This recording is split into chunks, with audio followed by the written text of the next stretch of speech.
On the 25th of February 2022, 5 experienced divers were at work on a relatively routine job in an underwater habitat off the coast of Trinidad. They were replacing a damaged section of oil pipeline.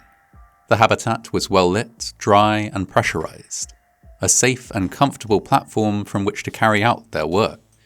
But then, within seconds, this all changed. The men were seized by a sudden powerful rush of water and dragged one after another into the pipeline. Only one of them would ever be seen alive again. The Paria Fuel Trading Company is a government-owned entity in Trinidad and Tobago, responsible for importing, storing and distributing oil and petroleum products. The company owns many facilities, one of which can be found at Paria Pipeline in Trinidad. As well as extensive onshore equipment, this facility also consists of several offshore platforms. 2 such platforms are named Berth 5 and Berth 6.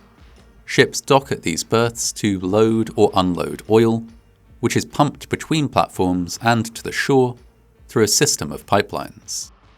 In 2021, a U-shaped leg of pipeline between Berth 6 and Berth 5 required maintenance, including the replacement of a damaged section of piping. Paria invited contractors to bid for the work and ultimately selected specialist commercial diving company Land and Marine Contracting Services Limited, or LMCS, to complete the job. Paria had hired LMCS for work before and had rated them highly as a contractor. The repair work was carried out in several stages. The first stage involved draining the pipeline of oil. This work was carried out by both Paria and LMCS workers, with the intent of only draining as much oil as was necessary from the pipeline to complete the needed repairs. However, when the work was carried out, the pipeline was instead completely drained of oil. The now empty pipeline was capped at the Berth 5 end and had temporary plugs inserted at the Berth 6 end. The next stage of repairs called for a section of piping at the Berth 6 end to be removed and replaced.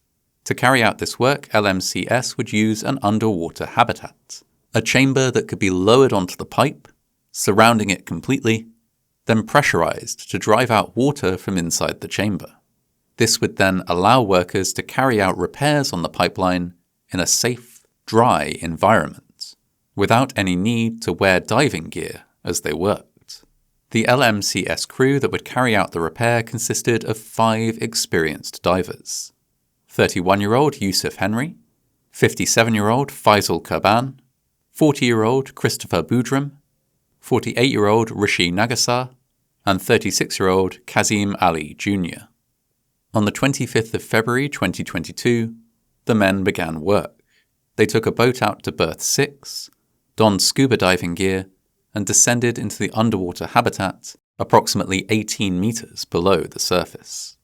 They removed the first plug, a solid metal one, from the pipeline, leaving only a secondary inflatable plug in place. They then took a break for lunch before returning to the habitat and starting the process of removing the inflatable plug. At this stage, they were unaware that the pipeline had been completely drained, and that therefore a pressure differential existed within the pipe. The pipeline was an area of low pressure, while the habitat they worked in was maintained at high pressure. The very moment that the plug was deflated, the pressure began to violently equalize. Air from the habitat and water from the sea were sucked into the pipe, along with all 5 divers and all of their equipment. For 90 agonizing seconds, they were dragged along amidst a roaring tide of oil and water inside the pipe, unable to see, hear, breathe, or orient themselves. They were smashed against the sides of the pipe, breaking bones and causing a host of other injuries. By sheer good fortune, when they came to rest, they found themselves within an air pocket.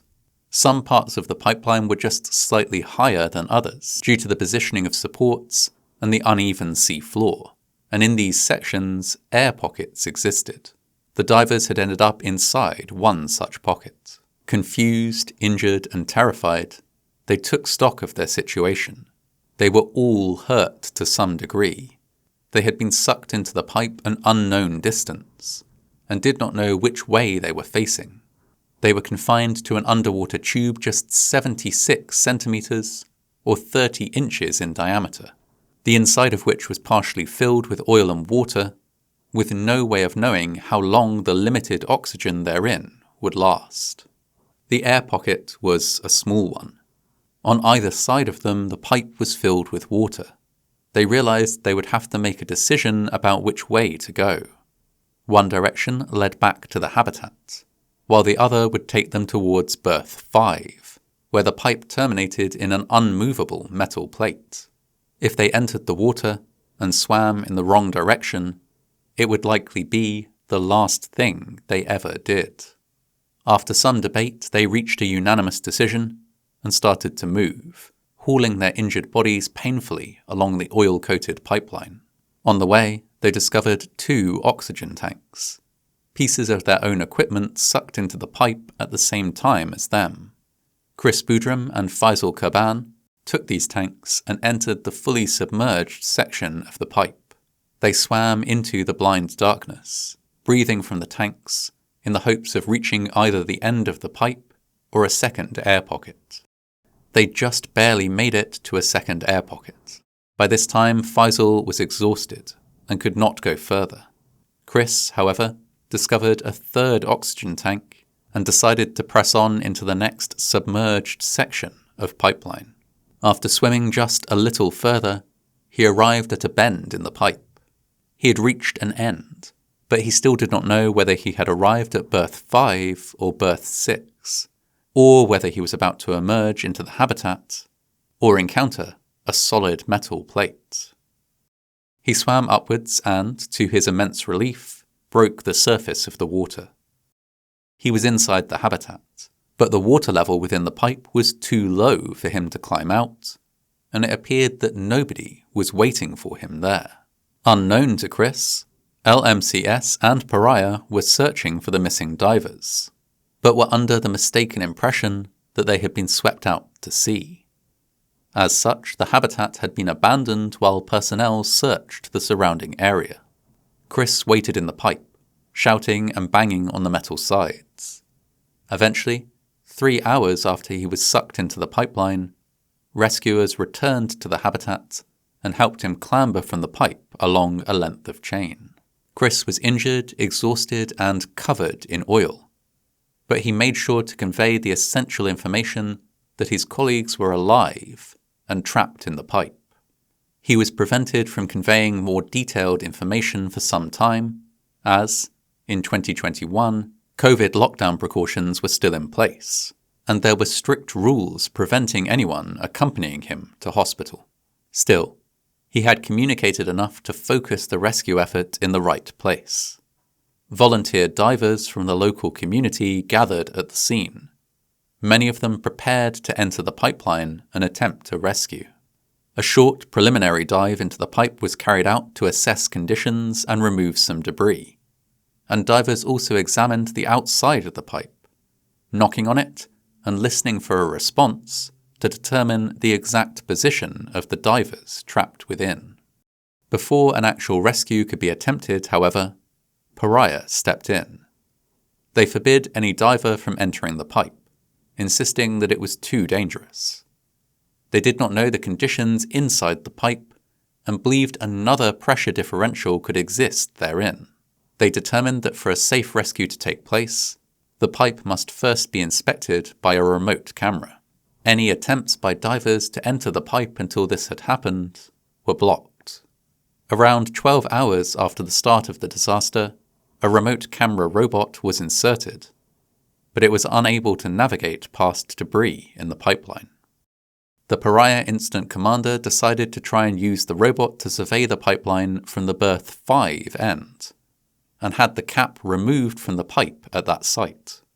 This caused the water in the pipeline to shift and equalize, eliminating any remaining air pockets and ensuring that any remaining survivors would instantly drown. 12 hours after this, Paria shifted their focus from a rescue to the retrieval of bodies. they flushed the pipeline and were able to retrieve all 4 bodies over the course of several hours. Chris Boudreau was, in the end, the only survivor. Following public outrage in Trinidad and Tobago, a public inquiry was carried out to determine how the accident could have been better handled and whether Paria's actions either before or after the accident had been in any way criminal. Paria defended their actions, stating that the company had no legal duty to rescue the trapped divers, that they had handled the crisis appropriately, and that there had been no safe way to mount a rescue attempt. The inquiry disagreed with these assertions and recommended that Paria be charged with corporate manslaughter. Criminal proceedings, alongside multiple civil cases brought by the families of the deceased, are ongoing to this day. The sole survivor of the disaster, Christopher Boudreau, has been instrumental in these proceedings. He has suffered from psychological trauma since the day of the accident, with nightmares and anxiety preventing him from continuing his work as a diver. But for the hesitation, the lack of action, and the mistakes of Paria, at least some of his 4 colleagues might have survived his nightmare alongside him.